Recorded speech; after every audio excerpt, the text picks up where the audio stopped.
Ah ouais? J'ai une tête énorme. Et backstage, on ne croit rien. Je vous avais dit qu'il était immense, hein. Je sais pas si vous voyez, mais le caméraman est obligé de faire un...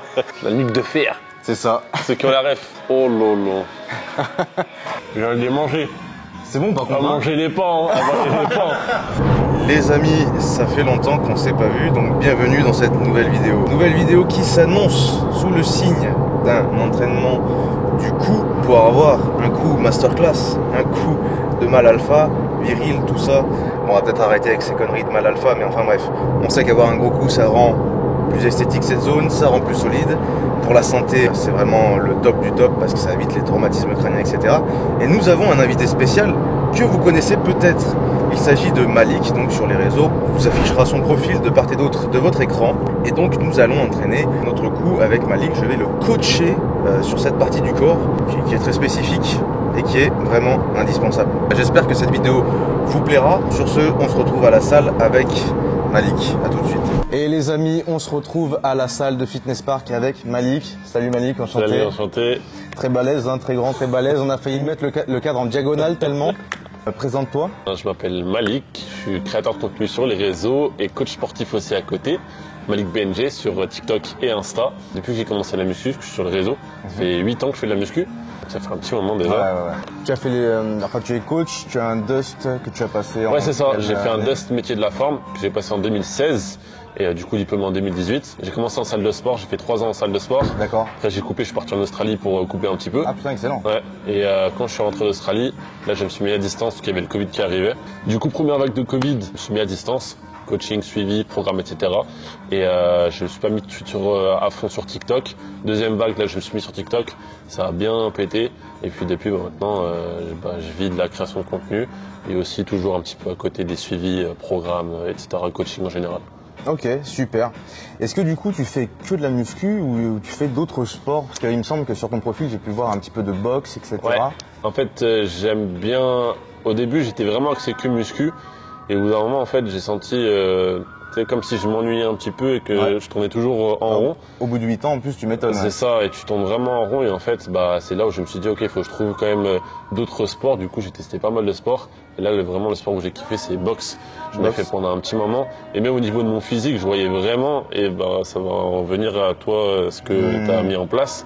C'est vraiment, tu vois qu'au niveau physique, esthétique, tu vois un changement de fou, vraiment, parce que tu t'entraînes différemment, il y a des zones que tu t'entraînais pas, que tu vas entraîner, qui fait que ton physique, tu dis ok, là il y a vraiment des changements, trapèze, le cou, tu te dis même vraiment. épaules peut-être t'as pris un peu plus. Et les épaules aussi, vraiment tu vois une diff vraiment de ouf quand tu fais un sport de combat, tu vois que ton physique vraiment il change. Si à côté tu gardes quand même ta musculation et tu gardes aussi une diète quand même qui reste bien précise. Ok, ça va, ça s'allie bien les deux. Franchement ouais, il faut. Parce qu'après, j'ai pas mal d'abonnés à moi ils ont commencé à voir que je faisais de la boxe. Ouais, moi aussi, je fais pareil. Est-ce que tu peux me dire comment je fais de la muscu? Est-ce que je peux en faire tous les jours? En fait, non, après, tu peux plus faire de la muscu tous les jours. Si tu fais un sport de combat, tu vas pas faire ta muscu le matin et le sport de combat le soir. Les sports pro, c'est leur vie, donc ils vont le faire, tu vois, les sportifs pro. Mais toi, surtout pour ceux qui nous suivent, en général, c'est des débutants intermédiaires. Si vous faites les deux, non, essayez vraiment d'équilibrer un maximum. Et moi, c'est ce que je faisais. Je faisais, je crois, 2-3 fois de boxe dans la semaine. Et je savais que mes jours de boxe, il n'y avait pas de muscu. Et parce que la première fois, les premières semaines, je faisais boxe et muscu. Et les blessures, elles sont arrivées direct. Ah ouais? Ouais, sur entraînement, direct. T'as eu quoi comme blessure? C'est épaule. Épaule. Ouais, tendinite à l'épaule directement. C'est pour ça que là, je me suis dit, ok, non, je peux pas me permettre en fait de faire les deux en même temps. Il faut vraiment que je planifie vraiment ma semaine pour que derrière, après, j'assure aussi une bonne récupération, quoi. Vu qu'on est ici pour parler de musculation, du coup, ça a vraiment un gros rapport avec les sports de combat, même les sports à choc, tout ce qui est football américain, ils entraînent leurs coups, rugby, ils entraînent leurs coups, etc. Et toi, du coup, je suppose que tu as testé le fait d'entraîner ton coup. Donc je t'en prie, dis-nous un petit peu ton expérience vis-à-vis de ça, même ton retour, parce qu'on sait qu'il y a des bienfaits au niveau de la santé, des bienfaits au niveau de comment on interprète un choc de manière physique. Donc je t'en prie, parle-nous de ton histoire à toi. Quand j'ai commencé la boxe, de base, quand j'ai commencé à entraîner les coups, c'est tout bête. Mais c'est juste parce que je voyais Mike Tyson avec un coup comme as. Ouais, Du coup, je me suis dit, ok, je veux le même coup, ce qui fait de la boxe. Donc, à mon avis, ça doit avoir un intérêt. Mais j'ai pas forcément cherché, en fait, le pourquoi du comment. En fait, c'est hyper sécuritaire. Parce qu'en boxe, tu te prends des coups quand tu commences à faire des sparring avec des mecs en face qui sont plus balèzes que toi et pas forcément physiquement, mais vraiment qui ont une bonne droite. Tu sens les coups venir et c'est là où tu sens qu'en fait, ton coup, en fait, si tu le muscles pas, bah, derrière, en fait, tu vas ramasser vraiment. Donc à partir de ce moment-là, en fait, j'ai commencé juste par mimétisme. Donc Mike Tyson, il a un gros coup, du coup je vais le faire.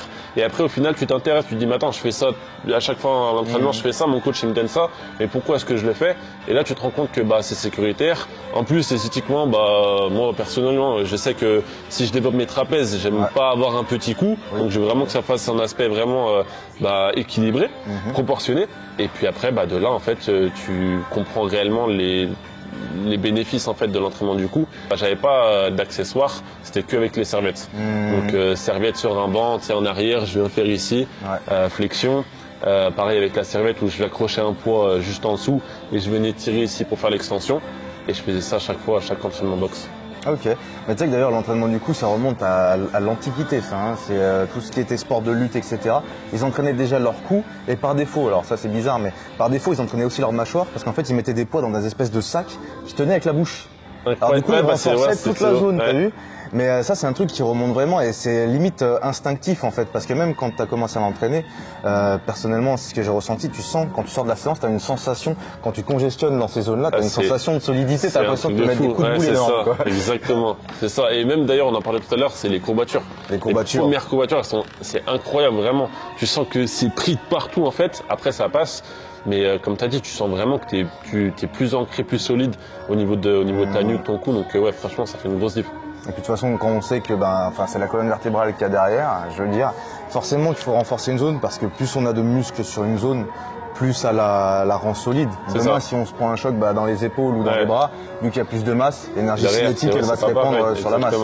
Donc voilà, c'est de la physique, hein, vous aurez des cours particuliers, vous en faites pas. Voilà. Du coup, ce que je te propose maintenant, c'est qu'on passe à l'entraînement. J'ai ramené du matériel. D'ailleurs, je vais te le montrer tout de suite. Et ensuite, on passera à l'entraînement. Okay, au moins, tu pourras donner ton avis à chaud. Vas-y, le fameux. Tiens, le fameux harnais de tête pour entraîner les cervicales. C'est ça que j'avais pas. Et ça, vraiment, quand tu l'as pas, c'est un peu relou. C'est que la serviette, c'est bien, mais franchement, quand t'as cet accessoire, oh, mais c'est lourd en fait. Ah bah, je t'ai dit, hein. Ouais. C'est lourd parce qu'en fait, il y a de la mousse qui est rajoutée sur toute la structure pour pas qu'en fait ça fasse perdre les cheveux. Parce que j'en avais un sans la mousse et gros, ça frotte et t'as des plaques, etc. Et c'est vrai que comme on l'a dit tout à l'heure, entraîner le cou, aspect esthétique, on l'a dit avec Ananas Muscle dans une précédente vidéo. Alors sur le coup, on l'a dit sur le ton de l'humour. C'est sûr qu'il y a moins de blessures, moins de torticolis, machin. Et en plus, vous plaisez plus aux meufs. Vous attendez quoi, en vrai? C'est top, tu vois. Vous attendez quoi? Mais c'est vrai qu'avoir un cou solide, ça inspire quand même. C'est un récepteur androgène, hein, et c'est réel. Quelqu'un qui prend des stéroïdes d'ailleurs prend dans ces zones-là. On le voit direct. Donc voilà, c'est une zone, c'est un récepteur androgène, c'est viril et ce qui est viril chez un homme, forcément, c'est interprété comme de l'esthétique, en fait, tout simplement. Une femme, c'est attirée par ça, tout simplement. Voilà. J'ai vraiment hâte de tester, parce que je l'ai jamais utilisé cet accessoire. Quelques fois à Paris, mais pareil, c'était un accessoire, il était pas... Enfin, c'était pas du tout le même. Hein. On aurait dit, il y avait juste 2 sangles et tu tirais avec. Ah oui. Hâte de tester. Allez, on teste ça tout de suite. On va commencer par régler la taille du produit. Donc, ça, je te laisse faire, c'est au feeling. Mais normalement, le crâne, il passe. Je suis pas sûr qu'il va passer. Non, c'est vrai, ça va. Ah, c'est bon? Ouais, je t'en prie. Oh, juste là, 5 kills, c'est énorme! Non, mais en gros, tu n'as pas l'habitude d'avoir une charge comme ça. Frère, moi, habituellement, je l'ai fait avec une serviette, frère. Tu peux pas, genre, c'est vrai qu'avec la serviette, c'est pas la même chose, mais là, je pense justement, tu vas avoir une congestion, ça va être hardcore. Ouais, bien. Alors là, l'important, c'est de bien contrôler le mouvement. Faut pas commencer à mettre des coups. Là, il n'y a pas de triche sur cet exercice-là. C'est un exercice vraiment santé. Donc, faut vraiment faire attention. De plus, même au niveau de la charge, il n'y a pas d'ego non plus sur cet exercice-là. C'est un exercice qui est fait pour vous renforcer, un exercice qui est fait aussi d'une certaine manière pour vous embellir aussi. Donc il n'y a vraiment pas d'ego, vous faites les choses correctement, vous ne vous blessez pas et ça pourra vous apporter que du plus. Je pars sur combien de reps? Je pense une vingtaine hein, pour bien s'échauffer. Et ce qui est marrant avec le coup, c'est que ça lâche d'un coup. C'est genre quand ça peut plus, même le caméraman, je sais pas si tu peux nous dire ce que t'en penses. Voilà. Je pense arrête-toi là. On va pouvoir mettre une deuxième plaque de 5. Eh ben, je me sens dur. Ah ouais? Ah ouais, de ouf. Voilà, toute la nuque, elle est... Tu sens que c'est congestionné déjà, tu sais, c'est super dur. Ouais. T'as limite, on dirait genre ma tête, elle veut se relâcher, tu vois. Ouais. Tellement que c'est... Tu sais, t'as pas l'habitude d'être comme ça. Franchement, la sensation, moi je trouve, c'est excellent. Là, 5 kilos, incroyable. Dur, hein. Je suis choqué. Moi, je te dis, je faisais toujours avec la serviette. Ouais. Et là, en une série, moi, c'est les sensations que j'avais après 5 à 6 séries avec la serviette, quoi. En plus, si t'avais des résultats déjà avec la serviette, avec ça, c'est sûr que tu vas avoir des résultats. Là, avec des points en plus, sur charge progressive au max. Je te laisse essayer avec 10. 1. 2.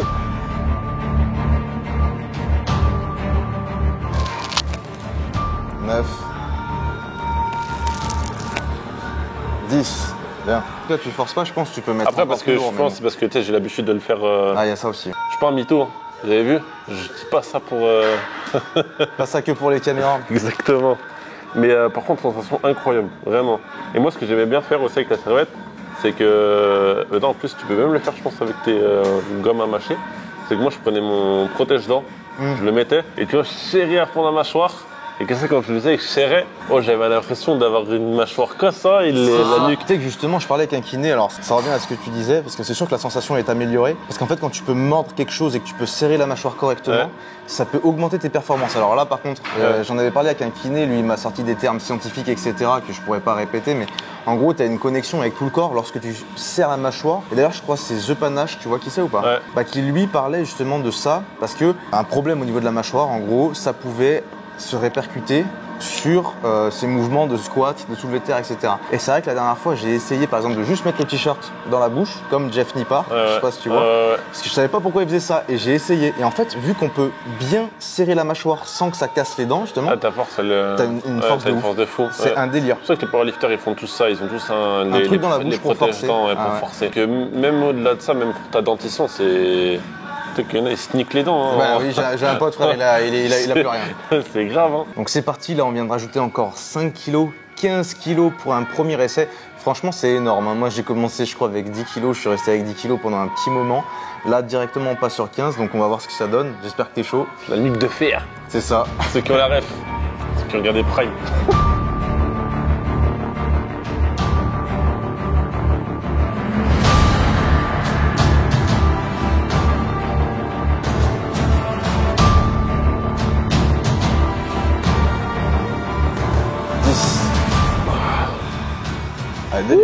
Ça, on sentait, il y avait un truc qui se passait en plus derrière. Là. Oh là là. Oh, les dernières reps, c'était hard. Oh, j'ai la nuque. Je pense que demain, tu auras des courbatures. Tu dis par contre, là, je fais le malin avec 15. J'ai des courbatures. Maintenant, on va passer sur un deuxième exercice pour équilibrer à la fois l'arrière et le devant, sachant que le devant, c'est ce qui permet justement d'avoir un meilleur encaissement des droites. La nuque, c'est sympa pour tout ce qui est justement quand on vous tire vers l'avant, quand on tire la tête, notamment en lutte. C'est pour ça que les lutteurs d'ailleurs, ils ont un gros coup comme ça là. On va faire du coup les sternocleidomastoïdiens pour avoir un bon visuel de face et pour avoir une meilleure résistance aux coups qui viennent de l'avant. Donc là, c'est parti, mouvement spécial sternocleidomastoïdien. On prend une plaque de 5 kg, on la met sur le front et on relève la tête. Je t'en prie. Le plus dur avec cet exercice, c'est faire en sorte que la charge repose vraiment sur le front et ne pas la tirer avec les mains.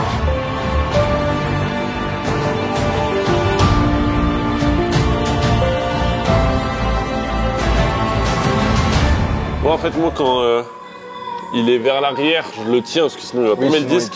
Et quand il monte, en fait, c'est vraiment limite de lâcher le disque, puis la tête, faut qu'elle retienne le disque. Quoi. Ce que je fais des fois même, c'est un espèce de gainage, genre, où j'essaie de tenir en fait avec la plaque, que ce soit assis ou par terre. Et en fait, comme as, et tu sais, après tu remontes comme ça un coup, tu tiens. Et tu restes en iso. Après, moi, ce qui est bien, c'est que j'ai un gros nez, du coup, ça tient la plaque. J'ai le même. Là, nous allons passer sur un autre exercice pour vraiment favoriser le travail au niveau de tout ce qui est muscles internes, du coup, qui vous permettent en fait de faire des flexions sur les côtés. Donc là, on va entraîner principalement le muscle scalène, mais vous en avez plein d'autres à ce qui concerne l'intérieur en fait de votre cou. Mais c'est ça qui va pousser en fait les muscles extérieurs en fait, vraiment vers l'extérieur pour avoir un cou bien large. Et sachant que c'est très important parce que pour le cou, cet exercice-là reproduit exactement la même force de pression que lors d'un choc. Parce que souvent on entraîne d'ailleurs ces muscles-là avec un élastique. Le problème c'est que l'élastique, vous avez le plus de force de pression quand vous êtes au bout justement du mouvement, alors que lors d'un choc, la force de pression maximale c'est au début du choc et non à la fin. Vous voyez ce que je veux dire? Donc à la poulie, c'est un peu mieux. Mais l'élastique est toujours très bien pour s'échauffer, attention. Oh lolo.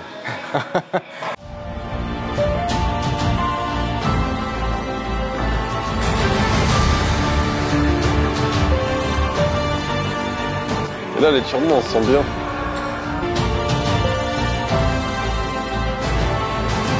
Vraiment que c'est les muscles sous le sternocléidomastoïdien qui se contractent. Ici, là, on voit très bien tous les muscles qui se rattachent à l'intérieur de votre cou. Voilà. C'est ceux-là qu'on cherche à travailler. Donc, c'est pas des muscles qu'on voit au premier abord. C'est des muscles qui sont sous les sternocléidomastoïdiens. Mais par contre, si vous arrivez correctement à les développer, encore une fois avec de la patience et de la surcharge progressive, vous allez vraiment avoir un cou à la fois esthétique, à la fois solide. Et ça, c'est excellent. Je vous avais dit qu'il était immense, je ne sais pas si vous voyez, mais le caméraman est obligé de faire un... Incroyable, ça n'a rien à voir avec l'élastique. Là, tu sens vraiment que la tension, elle est continue. Et même l'étirement, franchement, incroyable. Franchement, incroyable. Je suis prêt pour mon combat de boxe. C'est parti, j'attends mon adversaire. Du coup, maintenant que l'entraînement cou est terminé, j'espère que ça t'a bien fait congestionner dans tous les sens. J'ai un coup comme ça, là, en vrai, je me sens mon cou, il est vraiment bien congestionné. Bien solide. Et ça m'a donné encore plus envie parce que j'avais arrêté un peu l'entraînement cou, de reprendre vraiment à fond là. Mais du coup, vu que ce n'est pas fini, parce que maintenant qu'on a commencé à congestionner cette zone-là, on va terminer avec la mâchoire. Et là, nous avons les nouvelles gommes du coup qui sont sorties, les gommes goût menthe. Et vu qu'on a commencé à te faire congestionner ici, j'ai hâte de voir ce que tu vas nous dire concernant ce produit-là. Donc, je rappelle, c'est toujours lien en description sur joedesign.fr. On dirait qu'il va me sortir une montre.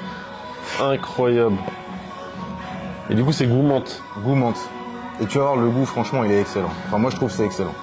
Dans ce genre de résistance-là, il y a une huile de menthe. Donc, c'est vraiment 100% ça sent direct. Ouais, t'as vu, ça sent bon. T'as pas d'allergie à la menthe? Si. Non. Ouais, parce qu'en vrai, c'est ça, ceux qui sont allergiques à la menthe, vous pouvez pas, mais il y a que de la menthe dedans, donc c'est ça qui est bien. Et en fait, l'huile de menthe va rendre le produit un peu plus flexible, donc t'as pas essayé les autres. Mais en fait, là, du coup, ça fait que le produit est légèrement plus déformable, vu qu'on a rajouté un ingrédient, mais en fait, il est beaucoup moins cassable, même si toutes les gommes sont sous garantie. Voilà, c'est une petite parenthèse à rappeler. Au début, tu vois là, il y a une face avec des pointillés sur les gommes. Ouais. Dans un premier temps, il faut mettre les pointillés en haut. Tu vois, au niveau des molaires. D'ailleurs, ça résout aussi le problème d'asymétrie au niveau de la mâchoire, ça c'est excellent. J'ai envie de les manger. C'est bon par contre. À manger les pains, avaler les pains. Je te jure. On te sent direct. C'est chaud, mais tu sais qu'on voit en plus directement. La langue collée au palais. Oh, comment c'est dur quand tu contractes. T'as vu ça? Je sens tout le muscle ici là. On voit à son ossature, parce que ton ossature, tu vois, elle descend plutôt bas. Ouais. Et franchement, tu rajoutes juste un peu de masse dessus et ça t'élargit bien, ça te met vraiment un bon angle. Tu vois, parce que même la prédisposition osseuse, elle est bien là, tu vois. Ouais. C'est ça qui est important d'ailleurs. Plus je mâche, plus je me dis, ça va péter. Tu sais que quand je mordais, j'avais l'impression que je le fendais le truc. En fait, non. Vu qu'il y a une huile de menthe, en fait, c'est plus déformable. Mais du coup, c'est plus durable parce qu'il vaut mieux que ça soit déformable plutôt que très résistant et du coup, ça soit cassable. Juste quand j'ouvre la bouche. Oh, incroyable. Ça, c'est horrible ça. Je suis content que le goût et l'expérience t'aient plu. Franchement, ouais. En tout cas, la vidéo va s'arrêter là. J'espère qu'à vous aussi, elle vous aura plu. N'hésitez pas à suivre Malik sur ses différents réseaux, Insta, TikTok. N'hésitez pas à mettre un pouce bleu si ça vous a aidé, si vous avez aimé la vidéo. Et on vous dit à la prochaine pour une autre vidéo. Ciao, ciao.